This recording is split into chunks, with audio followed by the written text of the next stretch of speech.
A man sits quietly outside a luxury electronics store, dressed like a beggar.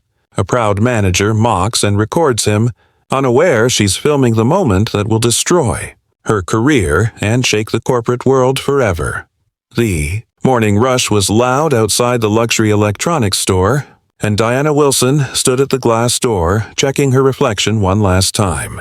Every strand of her hair was in place, her sharp suit spotless, her confidence radiating through every movement. She took pride in being the manager of one of the city's most high-end stores, a place she believed only the right kind of people should enter. As she adjusted her name tag, her sharp eyes caught something across the street, a black man sitting quietly near the shop window. He looked worn out, dressed in old jeans and a faded jacket. Beside him was a small cardboard sign, barely readable from where she stood. Diana frowned. To her, he was just another street beggar, the kind that made her spotless storefront look cheap. Without a second thought, she stormed out of the door, heels clacking on the pavement. The man looked up, calm and unbothered as Diana approached with an expression full of disgust. "Excuse me," she snapped. "You can't sit here. You're making customers uncomfortable." Her voice was sharp enough to turn heads. A few bystanders paused to watch. The man blinked slowly, then spoke with surprising grace. "Ma'am, I'm not bothering anyone. I'm just waiting for someone." His voice was low, composed, with a strange kind of dignity that didn't match his appearance. Diana crossed her arms, smirking. "Waiting for someone? Outside my store? Dressed like that?" She pulled out her phone, pressing record. "Maybe if I show people what kind of freeloaders hang around here, they'll understand what we deal with every day." She turned the camera toward him. "Tell me," she sneered, "how long have you been sitting here begging?" The man, still calm, looked directly at the lens. "You seem like a smart woman," he said gently. "Do you really think everyone sitting quietly is a beggar?" That response caught her off guard. The tone wasn't defensive or angry, it was poised, confident, almost professional. The crowd that had gathered murmured quietly, curious to see where this was going. Diana, flustered, raised her voice louder, trying to reclaim control. "Don't play smart with me. People like you—" She stopped mid-sentence as his gaze locked with hers. There was something unnerving in his eyes, something that made her heartbeat quicken. Then, with a faint smile, the man said her name. "Diana Wilson." She froze. "Manager of Sterling Electronics. 8 years in customer service, promoted 2 years ago. Drives a silver BMW, plate ending in 9221. He paused as the crowd went silent. "Lives on Park Avenue, apartment 6B. Salary around $78,000 a year, right?" Diana's face drained of color. How do you know that?" she stammered. He tilted his head slightly, that calm expression never breaking. "You should really be more careful about what you post online. You share a lot publicly." The phone in her hand trembled slightly. For the first time, she wasn't in control. People in the crowd began whispering. "Wait, how does he know all that?" One woman muttered. "Maybe he's not homeless," said another. Diana, desperate to regain her image, scoffed loudly. "Oh please, you probably Googled me. You think anyone believes you?" The man didn't argue. Instead, he stood slowly, dusting off his jeans. He was taller than she expected, and as he straightened his posture, there was an unmistakable air of authority about him. "I didn't need to Google you," he said softly. "Sometimes people expose themselves without realizing it, especially those who judge others too quickly." His words weren't shouted, but they cut sharper than any insult. The silence that followed was thick with tension. Diana looked around, realizing the crowd wasn't laughing with her anymore. They were looking at her. Some were even filming. Trying to salvage her pride, she rolled her eyes dramatically. "You're just another nobody pretending to be smart. If you had any real purpose in life, you wouldn't be sitting on a sidewalk." She turned toward her store, ready to walk away. But the man spoke again, his voice calm but carrying weight. "Sometimes," he said, "people sit quietly because they're thinking about how much they own the world around them." The words hung in the air, strange and powerful. Diana scoffed again but didn't reply. She just stormed back inside, cheeks burning red with embarrassment. The moment she disappeared through the glass door, laughter broke out. Not the kind that supported her, but the kind that mocked her arrogance. The crowd's attention shifted from the humiliated manager to the mysterious man, who simply adjusted his coat and began walking away, his face unreadable. He turned the corner, pulling out a sleek black smartphone. On its screen flashed a notification from an investment firm. Meeting with Sterling Group confirmed for tomorrow, 10 a.m. A faint smile crossed his face. He was not a beggar. He was James Thompson, founder of one of the city's most innovative tech companies, quietly observing the people he might soon be working with, or against. That morning had given him more insight than any corporate meeting could. He had seen how people like Diana treated others based on appearances, and it told him everything he needed to know about the company's culture. As he disappeared into the crowd, his mind was already working, calculating, planning, remembering every cruel word she had thrown his way. Inside the store, Diana tried to laugh it off, pretending to her staff that it was just a silly incident. But deep down, something about that man's composure haunted her. There was something deliberate in his calmness, something that felt like the beginning of something much bigger. She didn't know it yet, but that single encounter, her attempt to humiliate a beggar, was about to become the turning point of her life.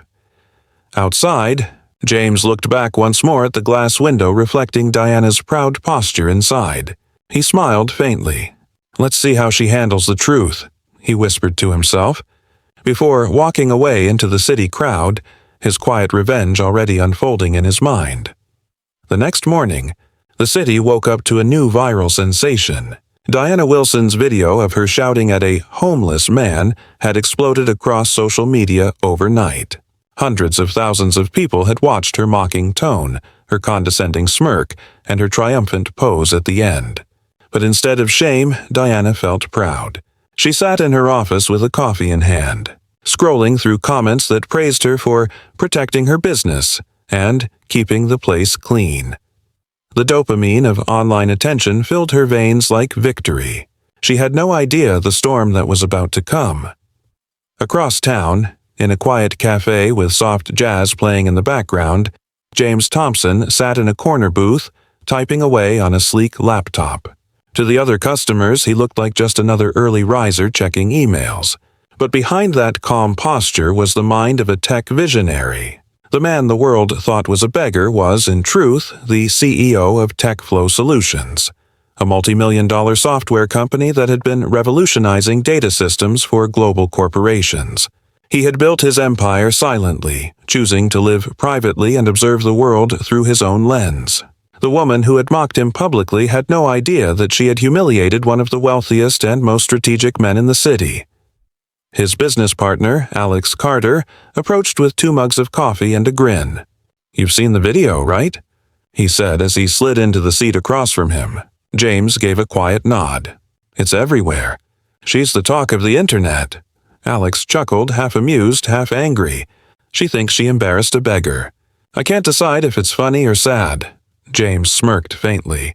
"Both," he replied. "But you know what's interesting? She manages a store owned by Mega Electronics, the same company Sterling Group wants us to partner with." Alex raised his brows. "The same one offering the $15 million tech integration deal?" James nodded slowly, a knowing look in his eyes. "That's the one." He leaned back, watching the steam rise from his coffee. "I wanted to understand who they are, how their people think, how they treat others. I got my answer." There was no anger in his voice, just a calm certainty that made Alex uneasy. "So what now?" Alex asked. "Now," James said, "we let the truth reveal itself." That same morning, inside the towering Mega Electronics headquarters, Diana was called into a conference room by the director himself, Richard Sterling. She assumed it was about her video, maybe even praise for defending the company's image. She strutted into the glass-walled room with her usual confidence, flashing a polite smile. "Good morning, sir," she said, taking a seat across from him. But Sterling didn't smile back. His expression was grim, his fingers interlocked on the table. "Diana," he began, "I've seen the video." Her grin widened. Oh, it's been getting a lot of attention online. I thought it might show customers that we maintain a certain standard. Richard's eyes narrowed. A standard, he repeated quietly. That man you called a beggar, do you know who he is? Diana blinked, confused. Some random guy sitting outside the store? The room went silent for a moment. Richard sighed heavily, sliding a tablet across the table. On the screen was a business profile, James Thompson, CEO, TechFlow Solutions. Diana's mouth fell open slightly as she read the headline, The Tech Visionary Behind Multi-Million-Dollar Innovations. He's not random, Richard continued. He's the man we've been in talks with for months. The man whose partnership was about to secure us a $15 million contract. He leaned forward, his tone cold and cutting, and you humiliated him. On camera, in public. That video is now circulating through every corporate network in the city, Diana stammered, trying to recover. Sir, I didn't know. He looked homeless. It was a misunderstanding. But Sterling raised his hand sharply. A misunderstanding? His voice rose, trembling with restrained fury. You represented this company. You judged a potential partner based on his appearance. Do you realize the damage you've done?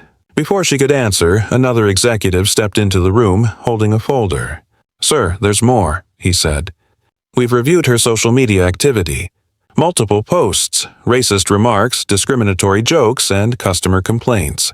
Some even date back 2 years. He placed the folder in front of Sterling, who slowly flipped through the pages, his jaw tightening with every line he read.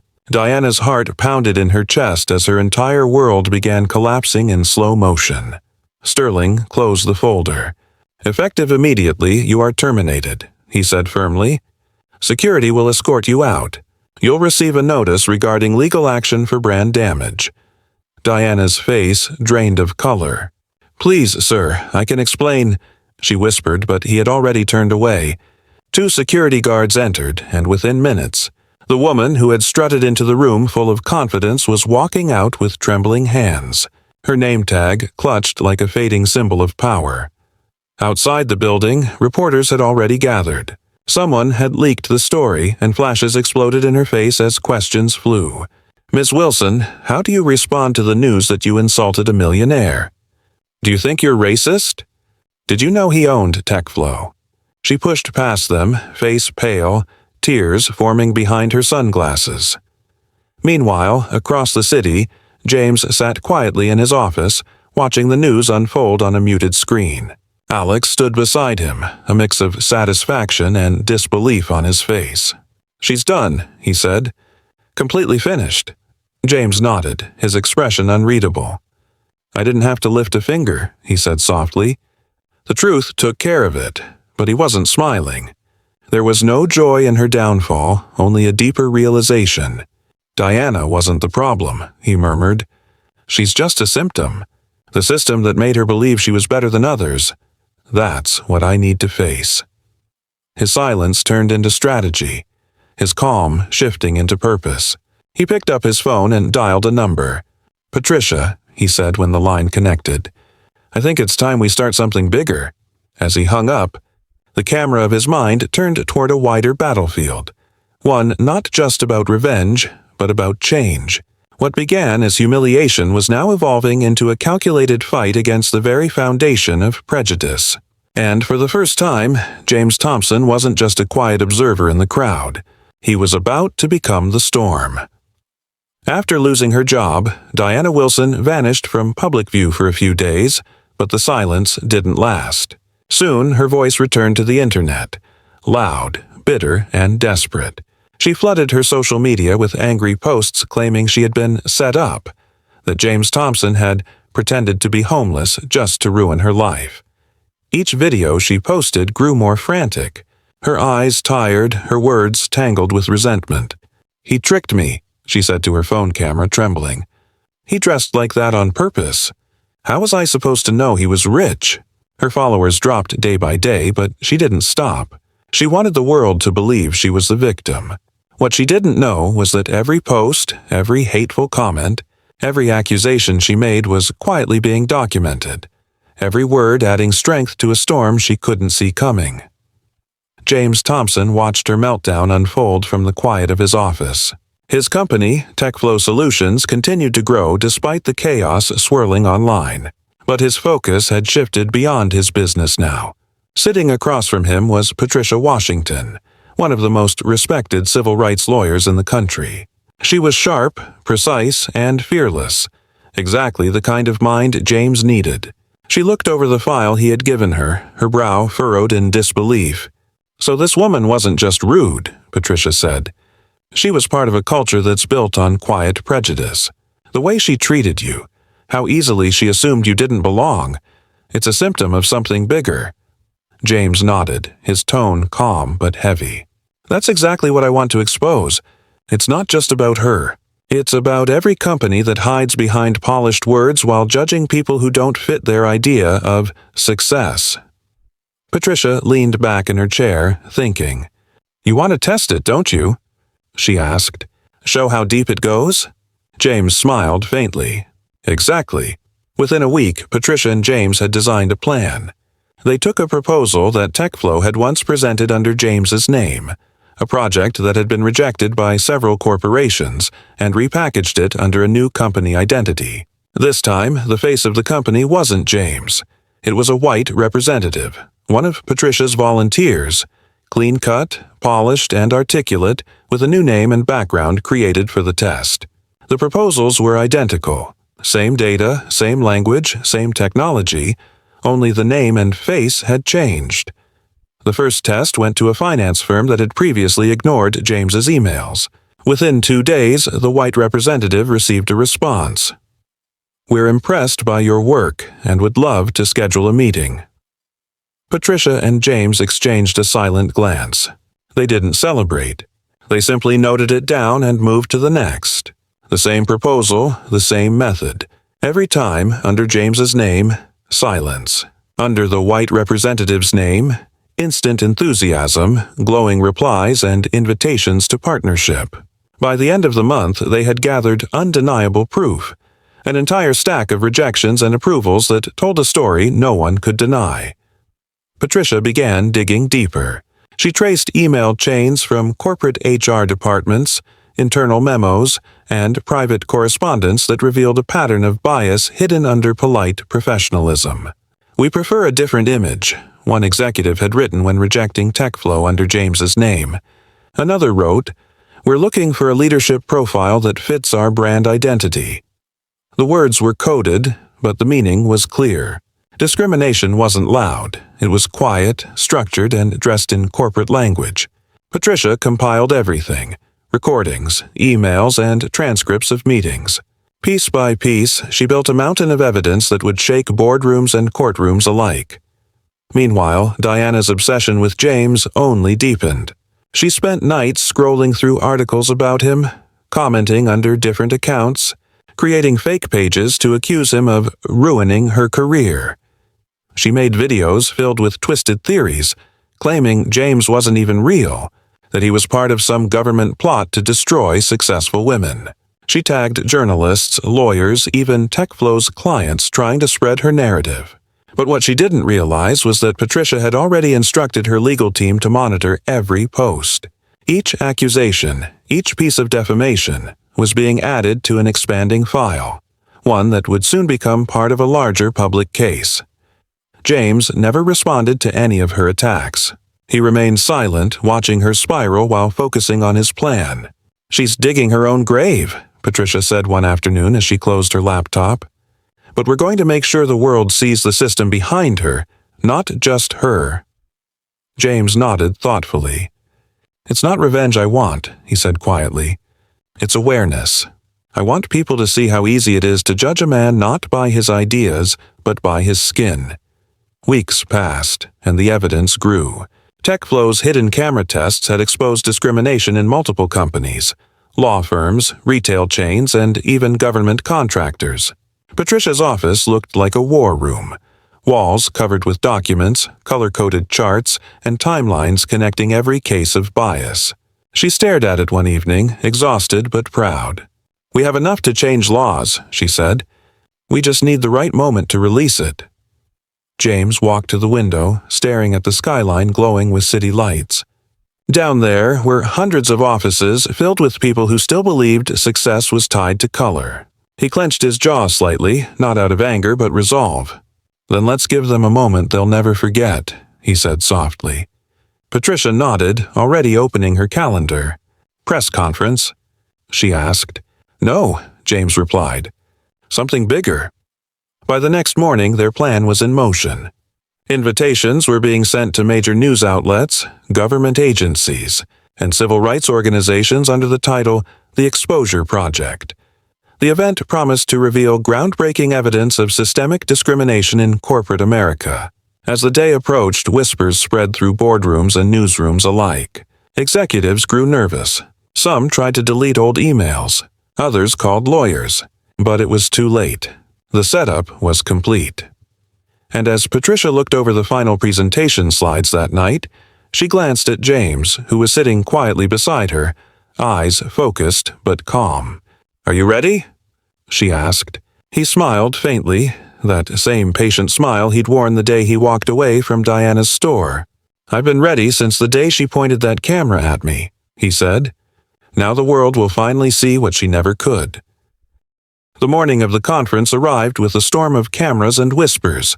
Reporters filled the marble hall of the downtown convention center, unsure of what exactly was about to unfold. The banners behind the stage read, "The Exposure Project. Truth in the Corporate World." At the front sat James Thompson and Patricia Washington, calm and composed under the flickering camera lights. Across from them sat the executives of Peterson and Associates, the first company to face public scrutiny. The atmosphere was tense, heavy with curiosity and fear. No one yet understood how devastating the next hour would be. As the meeting began, Patricia stood, her tone steady and sharp. "We appreciate your time," she began, her eyes sweeping over the table of polished suits. "Today, we're not here to negotiate. We're here to show you what happens when equality is treated like an option." She tapped a button on the projector, and the first slide appeared, a proposal labeled TechFlow Solutions, James Thompson, a CEO. It showed the polite rejection email Peterson and Associates had sent months ago, citing a lack of cultural fit. Then she clicked again. The next slide showed the exact same proposal. Same words, same data, only with a different name. Alex Carter, CEO, Sterling Data Systems. The subject line of the response read, "Excited to move forward. Let's discuss partnership." A stunned silence filled the room. The executives exchanged uneasy glances. Patricia didn't let them recover. Same project, same work. The only difference was the color of the CEO's skin. She gestured toward James, who sat quietly beside her, eyes steady on the room. "Tell me," she said, "what does cultural fit really mean?" One of the executives tried to speak, stumbling over his words. "This must be a mistake. Maybe someone misread." But Patricia interrupted, her voice cutting through the air like a blade. "We ran the same test with 15 other corporations. 14 of them gave identical results." She clicked again. One by one, company names and quotes flashed across the screen, each showing patterns of bias hidden under layers of professionalism. You rejected innovation because you rejected the man behind it. And now the world will know. The cameras zoomed in, capturing every twitch, every panicked expression. By the time the presentation ended, the room was chaos. Reporters shouted questions. Flashbulbs exploded. The executives sat frozen, their carefully constructed images crumbling in real time. Patricia gathered her papers and stepped aside as James stood, his voice calm but resonant. "I didn't come here for revenge," he said. "I came here for truth, because people like me shouldn't have to disguise themselves to be heard." The next morning, headlines blazed across every screen in the country. The Thompson Report. Corporate Discrimination Exposed. News anchors replayed footage of Peterson and Associates executives sitting speechless.